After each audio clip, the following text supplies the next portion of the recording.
Hi everybody, this is Kevin Purcell again for Notebooks.com, and as you can see I've got the Apple TV hooked up to my television and I wanted to show you the interface. As you can see, it's a very nice, neat, clean interface, very attractive. Go in here and check out the movies. Let's say we wanted to watch Nightmare on Elm Street. You get the synopsis, some of the details about it, other movies that might be similar to it, ones that others have rented. If you look down there and find something you like better, you can pick it, or go up and check and you can quickly watch a preview of that video.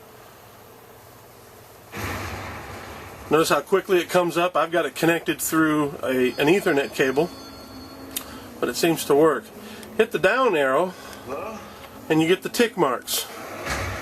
Notice if I hit the next button, I've got the remote right here and it's going to the next item.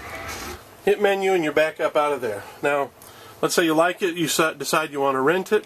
Go into there, it'll ask you if you're sure. It only gives you 24 hours to rent it, so make sure you get it rented within that time. If you have to leave and go away, and maybe you're starting to watch it that night, you have to go out somewhere, do something real quick, come back, it's too late, you go to bed, go to work the next day, got a soccer game.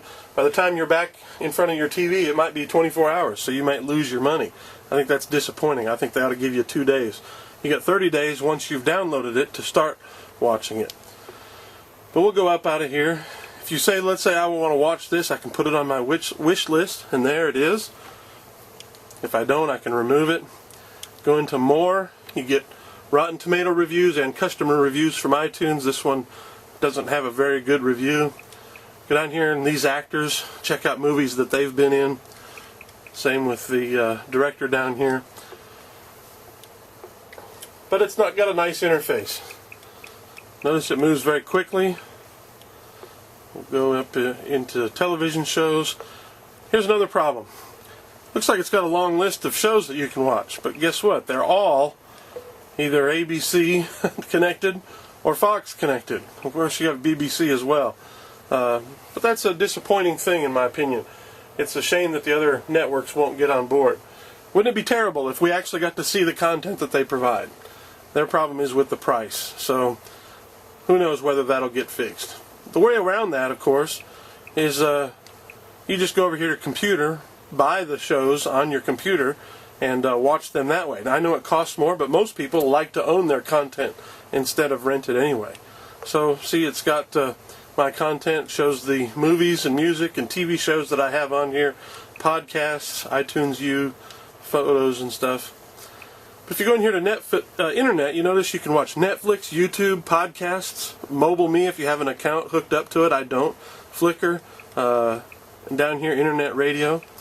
Go into Netflix. It looks just like the other movie and TV screen. Takes a little bit sometimes, but these are suggestions. I wish that it would let you stop it and just go immediately to rent it, but it doesn't do that. Things you've recently watched. Now notice you can get into watch a show without having it be on your Netflix instant queue. None of these shows are on my Netflix instant queue. That's hard to say for some reason. But I could go in and immediately begin watching it if I wanted. Now it has all the episodes. It doesn't keep track of which ones you've watched in what order. Now if you go into one you've started, it'll ask if you to resume it.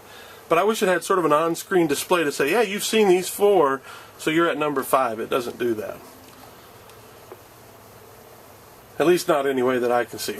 So we'll go up out of here again, but it does have your instant queue right there, or you can search for a movie. YouTube looks the same. I won't bother to go into there. The settings, pretty basic. The general settings, change the name of your device, hook it up to a network. That's where you would configure your wireless network if you had it. Again, I had problems with wireless dropping my network credentials. Put your iTunes store information in, set your parental controls, check up your remotes. You can get the software updates whenever they come out. Change how long it takes for it to actually go to sleep without any use. Decide whether you want to send. Anyway, so these are the basic settings. You can change the screensaver settings, the audio and video. These are some settings that you can change in there. Won't go into too much detail about that. AirPlay, that's going to be the interface that will allow you to stream from the iPad to the Apple TV. The iPad isn't yet ready for it. That's going to come in iOS 4.2. Here's where you can set up your computers. If you have a computer or more with iTunes content on it, you can hook it up that way, or you can tell it to sleep now. I really like the Apple TV. I think they've done a good job. Very simple to set up. Because of the price, it's a good deal. The problem is, if you were only evaluating it by itself without comparing it to anything else, to me it would be a win, you know, an 8 out of 10. Sadly, you can't do that. There's too many other solutions coming out. Right now I have hooked up to my TV also a Roku box, and Roku just does more, it has more for the same price or even less. And it has a better signal or video quality.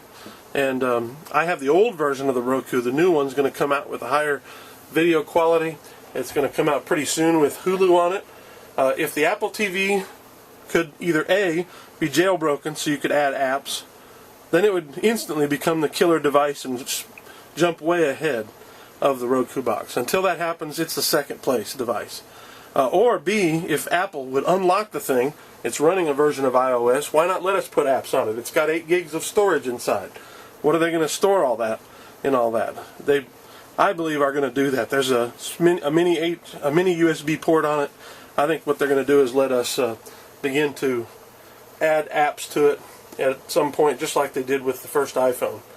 When that happens, I think it's going to be a killer device. If you could play games on it, maybe using the iPad as a controller, or your iPhone or iPod Touch, or maybe even the new Apple tablet device that came out, all of that would make this a really quick killer device. Until then, if you got to pick just one device and you're going to spend $100, go with the Roku box. If you want to spend more, wait until the Google TV comes out and the Boxy Box comes out. They might be better solutions in the long run. But this has been Kevin Purcell for Notebooks.com. I thank you for watching.